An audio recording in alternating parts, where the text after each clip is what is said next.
So I want to show you all of the products that I've launched on Amazon.com, and I want to tell you what's been good about them, what's been bad about them, if I made money, if I lost money, all that good stuff. So this should be a fun video. Let's dive right into the first one here. So I gotta get a screen recording going real fast. So the first one is Pop-Up Cabana. So this product right here, those are actually bigger ones. Let's see if I can find the exact one that I was selling. That's it right there. So this one, this style of the Pop-Up Cabana is the first one that is the first product I ever launched on Amazon.com. And it didn't really work out, and I want to explain why. I didn't necessarily lose money. I might have lost a little bit of money, but what happened is when I launched the product, so first when I launched my very first product on Amazon.com, I didn't know Jungle Scout existed and Helium-10 didn't exist yet. Those are both very powerful tools for conducting product research on Amazon. I wasn't using either of those. For this first one, I was doing very manual, tedious research. It was just the only way I knew how to do it. And the way I did that was scrolling down here to the bottom. Where's it at? Right here. And finding the bestseller rank. So the bestseller rank is 4,089 in sports and outdoors. So then I would open up another tab, go to the FBA toolkit, and go to sports and outdoors. Right here, and what did we say it was? 4,089. Now I'd hover over here and see at the BSR, at the bestsellers rank, this graph tells you approximately how many sales per day. So I came here and I looked at, okay, so about 4,000. So at a BSR of 4,000, that's approximately 10 sales per day. So that right there is how I conducted my product research the very first time I did research and launched a product on Amazon. And it was also just my first time ever doing it. So ultimately what happened with this product, with the Pop-Up Cabana, when that product was up on Amazon, like once I'd already launched it, then I learned about Jungle Scout, specifically the Chrome extension, and which is this box right here, Pop-Up Cabana. Now if I run Jungle Scout on this page,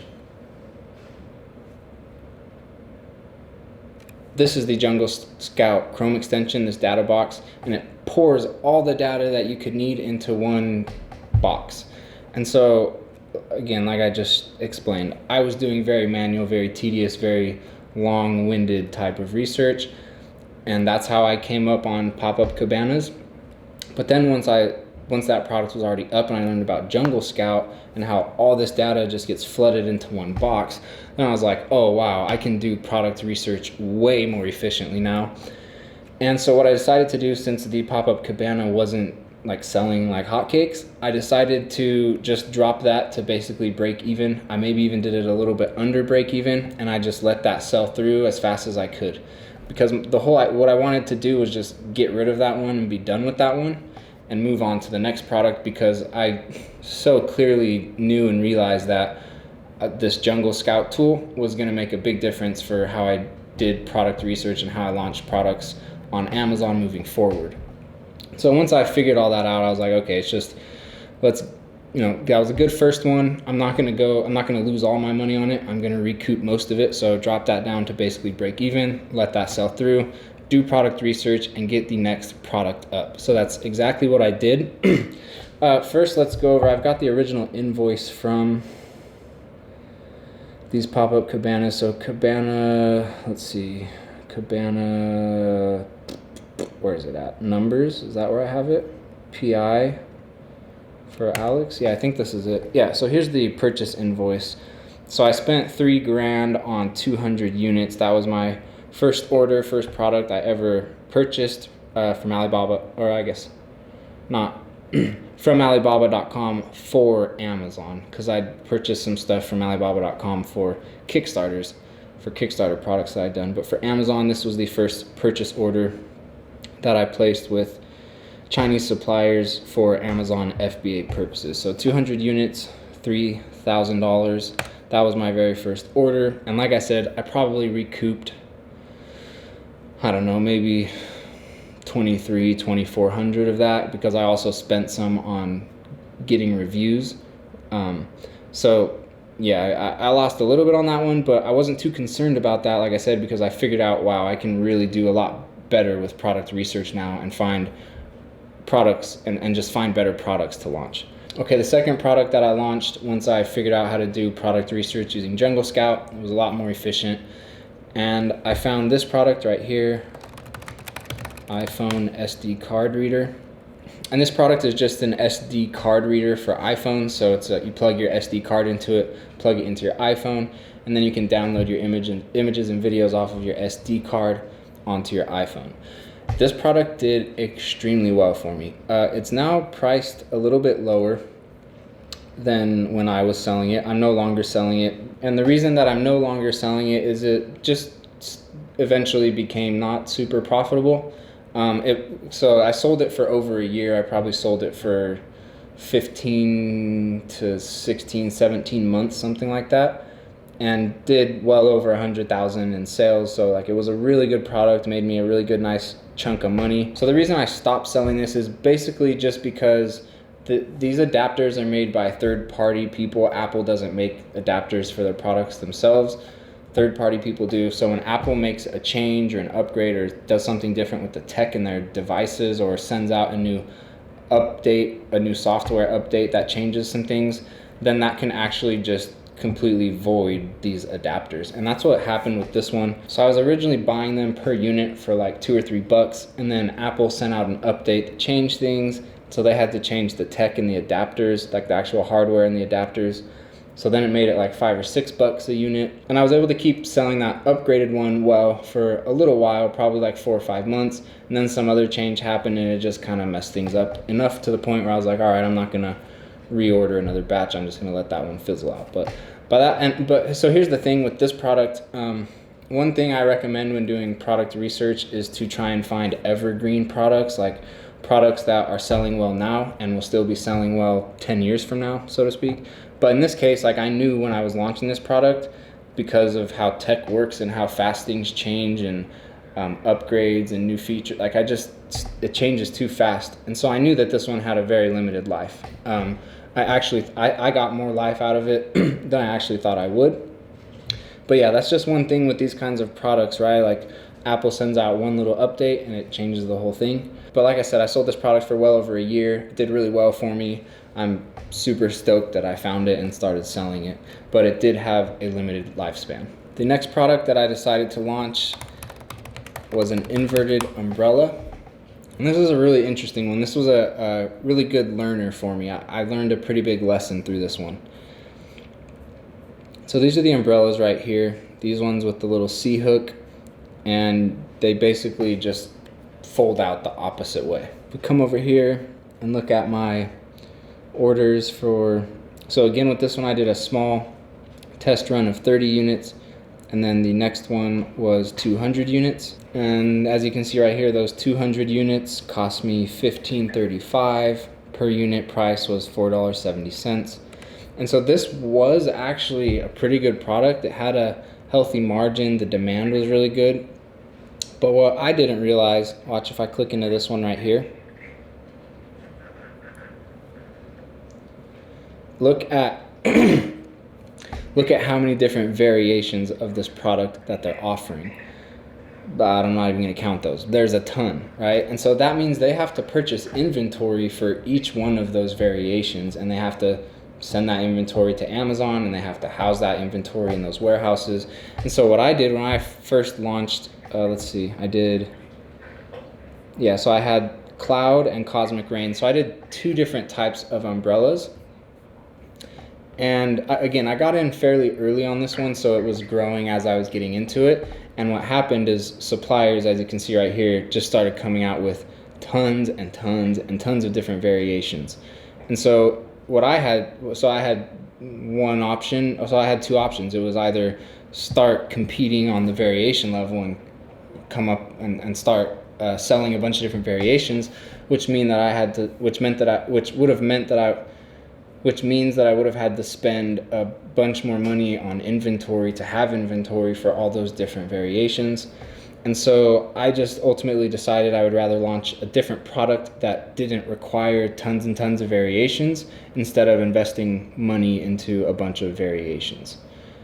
And that's pretty much it. So the lesson I learned there was you need to pay attention to your competitors' variations, and you need to understand when you're launching the product, is it just the product itself, or is it just one SKU, one variation of the product, or are you going to have to come out with several variations? And if you are going to have to come out with several variations, it's going to be much more expensive because you're going to have to buy inventory behind each one of those variations. But if we go back right here, you'll see that this is a product with pretty high demand. That was the wrong one, Jungle Scout.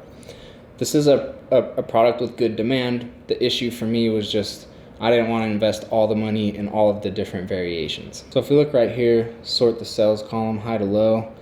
I mean, 6,000 sales, 4,000, that's crazy demand. It's crazy. Like, that's really good demand, really good product. It's now extremely competitive. If you look at the reviews, there's just hundreds and hundreds and thousands of reviews.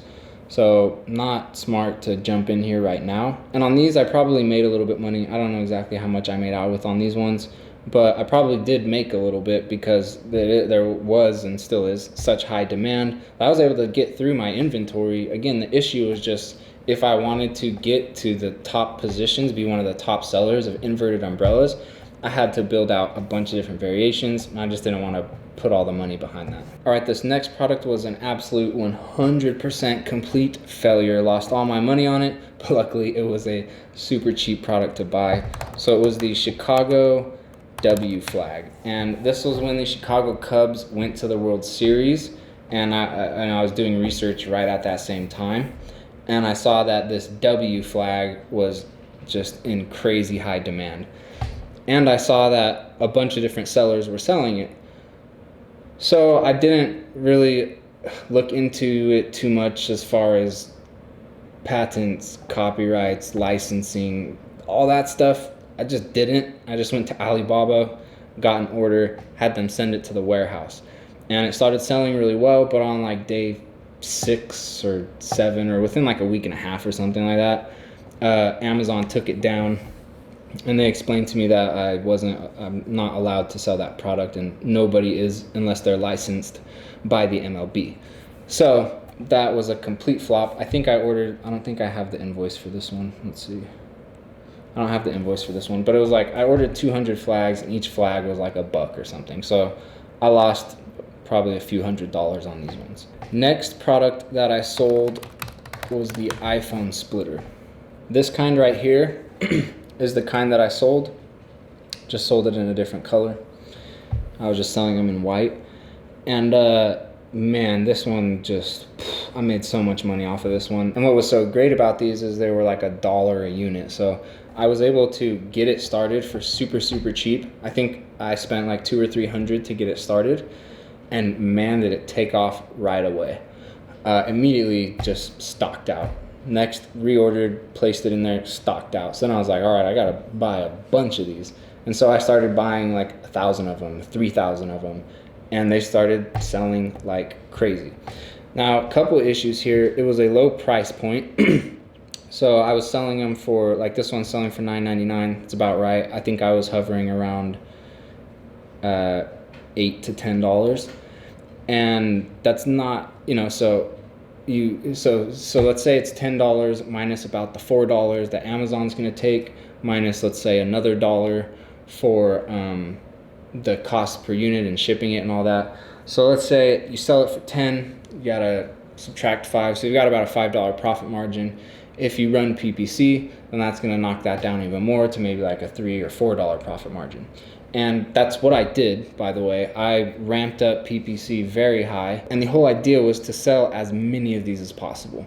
I was okay with hitting down to a lower margin because this was much more of a volume play. This was how many of these can I sell versus how much margin can I squeeze out of each one of these, because the margin, there wasn't like a lot of wiggle room as far as margin goes. It was like a $2 to $5 margin, period. Like that was it. And so what I decided to do was just ramp up PPC as much as possible and turn this into a volume game. And that's exactly what I did. to the point where I was selling thousands of units every month. And even though my profit margins were maybe a little bit low, it produced a lot of profit because I was selling thousands and thousands every single month, and each one of those was making $3 to $5. Now, why did I stop selling it? Again, I knew going into this one that it had a limited lifespan. That's just how it is with iPhone accessories, even just with tech products kind of in general. They tend to change or become outdated within a year or two. So I knew I had very limited time with this one. I was able to sell it for well over a year though. So, and I made a lot of money on it. And again, like I kind of laugh and chuckle at it because it's such a dinky little product, and it was so cheap for me to get started. But then once I got that going, it just sold crazy every single month. So even though it had a limited lifespan, I would still 100% go back in time and relaunch that product again. In fact, I would go even harder. I would launch it 3 or 4 different times, whether that's variations, different listings, or I actually build out, different brands, so to speak. I wish I would have gone harder on this product. All I did was just sell, honestly, just the one SKU, the one listing of it. And that was it. And then ultimately what happened, Amazon took this one down. And man, this hurt. This hurt real bad because this was my top selling product. And so when Amazon took it down, man, that's a lot of money that's not coming in that month now that you were expecting. But again, like I said, I would still go back and launch it all over again because, like I said, I sold it for well over a year and made a bunch of really good money with it. And the reason that Amazon took it down is because somebody filed a safety complaint to Amazon. I guess there's an official way you can file safety complaints. I don't know if it was legit or not. Just don't know. But Amazon didn't. There was no leeway. As soon as they got that, they were just like, yo, you're shut down. We're not putting up with that at all. And what happened was when the person plugged the adapter into their phone and then into their car radio, I guess it poofed a little bit and short circuited or whatever, which could very easily be, if that was a custom radio they installed themselves in their car, maybe they were running way too much power to it. I don't know. Anyways, I don't know if it was legit or not, but what happened is someone did file a safety complaint and Amazon did take the product down, and they did not let me put it back up and relist it and keep selling it. So that was a huge hit. Kind of one of those horror stories you hear about on Amazon. But man, so here's the thing. I've told you 2 products so far that have sold really, really well for me. And I've mentioned 3 or 4 that have failed, and then one of those 2 that sold really well eventually got taken down by Amazon. But then what I did is I just kept continuing to launch products on Amazon. And that's one thing I see a lot of people, I think people just are getting discouraged way too early. I think the mindset should be more of, I'm gonna launch 2 or 3 or 4 or 5 products on Amazon, and that's how I'm gonna get started, instead of just one. Because this isn't unique to me. I'm telling you guys, I've launched several products that have failed. Even the ones that I've launched that have succeeded, one of those eventually failed, got taken down. But that's part of the game, and that's fine because you'll get 1 to take off, or 2 to take off, or 3 to take off. And that makes up for all of the other failed, even just one of those makes up for all of the other failed ones. All right, let's move on to the next one that I sold.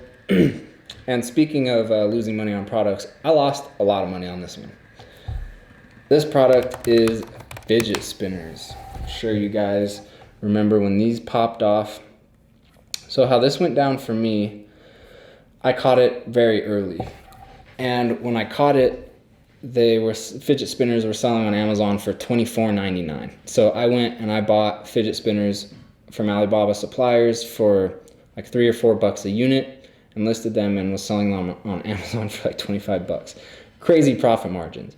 But very, very quickly, I would say 2 or 3 weeks into it, things started to change really fast. Because what happened is, you guys probably remember, they just blew up. Fidget spinners were everywhere. And so what happened is I initially was able to buy them for $3 or $4, sell them for $25, but then they super blew up, and the price on them started to drop and drop and drop and drop and drop and drop to the point where they were then being sold on Amazon for $3 or $4 or $5 a unit, the price that you have to buy them at. So there was no way to maintain a healthy profit. You lost, you couldn't, you just lost money. The only people that, as far as I could tell, that were able to stay in it and keep selling were the Chinese suppliers, because they were making them for, I don't know, probably like 10 cents a unit and selling them to American suppliers for $3 or $4 a unit.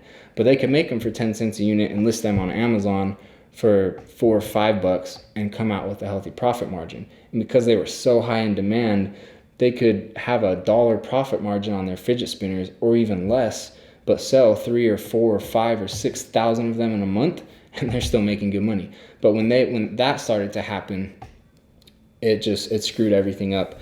So me buying fidget spinners at $3 or $4 a unit, even if I dropped from 25 price point down to 10, I mean, that's like break even for me. So that's still double the price point of what they were now being sold at, which was like $5. So it just went super south. And then Amazon actually came out with all these rules for if you were selling fidget spinners on Amazon. And basically what they did is said, hey, if you're going to sell fidget spinners on Amazon, you've got to meet all these requirements. And it was really just a way for Amazon to clear all of these sellers and all of these excess fidget spinners off of their website and out of their warehouses, because there was just way too many, and it got to a point where they weren't selling anymore because there were so many people that started selling them on Amazon, and all of them were just dropping price to try and compete. And so it just screwed the whole thing up. And so when I went in on fidget spinners, because I saw it early like that, I was like, I'm really going to go for this one. So you guys saw how I kind of did smaller test orders first, and then I'd come back with bigger ones. I didn't do that with fidget spinners. I was just like, we're doing it this time, all the way in. And then all that pricing crap happened, and I got stuck with, I don't know, thousands of fidget spinners. I lost like, I'd have to look it up. I'm going to do a more in-depth video on just how all that went down and all the pricing and everything, because I think I lost like $8,000 on fidget spinners. So that's kind of a bummer.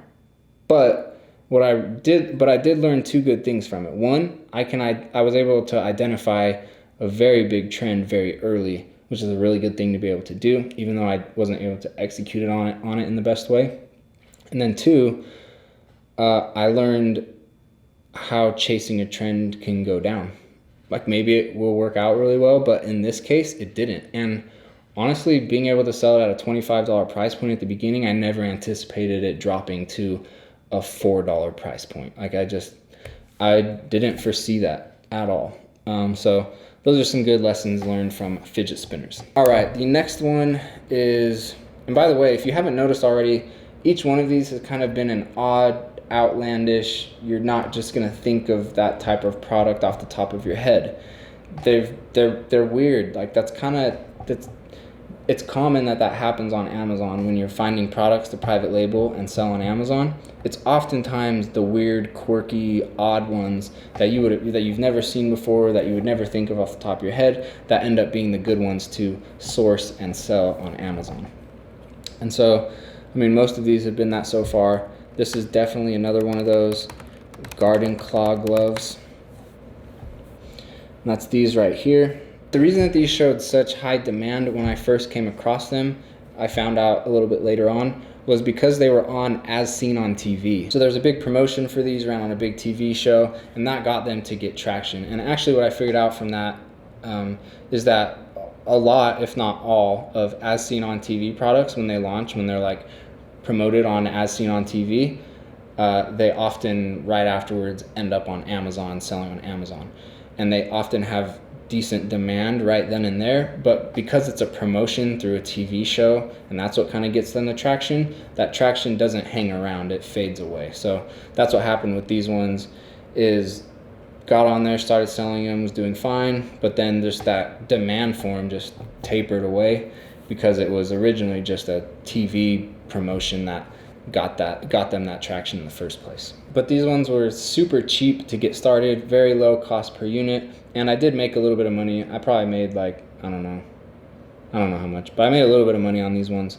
because they were selling profitably. It's just like I said, that demand tapered away. Now there's one more product that I'm going to hold off on showing you. It's a product that I just launched a couple of months ago, so it's recent. And I am going to show you the product and how I did the product research, how I find it, like the whole thing start to finish, getting reviews on it, Amazon, PPC. But I want to wait and build out that entire video to show you what that product is. So if you're not already subscribed to this YouTube channel, make sure that you do subscribe and make sure that you enable notifications so you're notified when that video does drop, because that's going to be a really valuable video. There's tons of good information and I'm showing you everything. I'm not hiding the product or anything like that. So that'll be a really cool one. And so the last point I kind of want to make here with this is just that I've launched several products that have failed, but within those products I've found several that have been huge home runs for me. And that's not uncommon. I would say most successful Amazon sellers, that's how it's gone for them. You launch products that fail, and fail most of the time is like you're able to recoup a good chunk of that money, or most of it, or all of it, but it failed because it didn't take off and start making you a bunch of money. That's how all of mine have been that have failed, except for the Chicago flags. Those were just like Amazon just took those and just threw them away or something. But all of my other ones that didn't work out, that failed, I was actually able to still sell through the rest of that inventory and recoup most, if not all, of my money. And even some of the ones that failed made me money. They just weren't making me the home run type of money that I was looking for. So don't get discouraged if you launch a product on Amazon and it fails. That just means you need to get a little bit better and try again.